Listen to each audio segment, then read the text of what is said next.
Yes, thank you, Jake. I'm down here with Stuart Maynard. Stuart, you got the perfect start, goal in front. It all went wrong from then on. No, I totally agree. Look, it was the perfect start. It was a great finish from Dan, and I thought within periods we hurt them within that period, within the first 25 minutes, and then we kind of reverted, and some of the defending of our box was really poor. We all know it as a group, and it's collectively as a group now, but defensively it wasn't good enough as a group. You know, the goals that we've conceded are very frustrating. They're frustrating for the fans, they're frustrating for us, they're frustrating for everyone. But we knew that when we come into the building that defensively defending our box was an issue. We knew it was something that we had to work on. We've kind of solved a few problems, and you can see the structure behind the ball, and it's something now that we've got to get back on the training ground, and we've got to work hard on it, because going forward at times we're unplayable, but we've got to make sure we keep the ball out the net, and that's collectively as a group. It's not just the defenders and the goalie, it's all of us. Is the situation at the back more extreme than you expected it to be? But I just think when you concede the types of goals that we've conceded tonight, it's frustrating, because realistically they have 3 entries into our box in the first half, and they've scored 2 goals. It's not good enough for where we want to be as a football club. It's not good enough for where we want to be as a management team, and it's not good enough for where the players want to be. The players are hurting in there now. They're really hurting, and they know that it's not good enough, and that's the biggest thing in football. When you come away from it, you got to understand, you got to know when it's not good enough, and we understand that tonight wasn't good enough. Is it individual errors you're looking at, or the setup at the back, the zonal marking? Look, I always look at it as a collective. I always look at it, we're all in it together. When Dan scores that great goal, the defenders have been brave enough to receive the ball and pass through the lines and handle it and get him that opportunity. So I see it as us as a collective, as a group, that when we concede goals like we did tonight, cross come in the box too easy, we don't defend the first phase, we don't defend the second phase. It's collectively as a group. It's not about individuals, it's about us being in it together.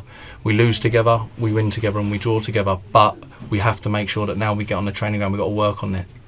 The Notts County setup is well known for the last couple of years now. They've sort of played that formation. I know you've played that formation before and believe in it. I guess the question is, how strongly does everybody believe in it? Is there a case of let's try 4 away, or 4 at the back, or do something different for away games? Look, we changed with 20 to go. We went 4-3-3 because we feel that it could hurt them, break down their low block.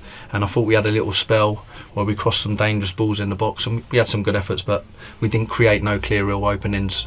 But look, you've got to give credit to Gillingham. They've come here and they've played well, and they've scored from restarts, which they're good at.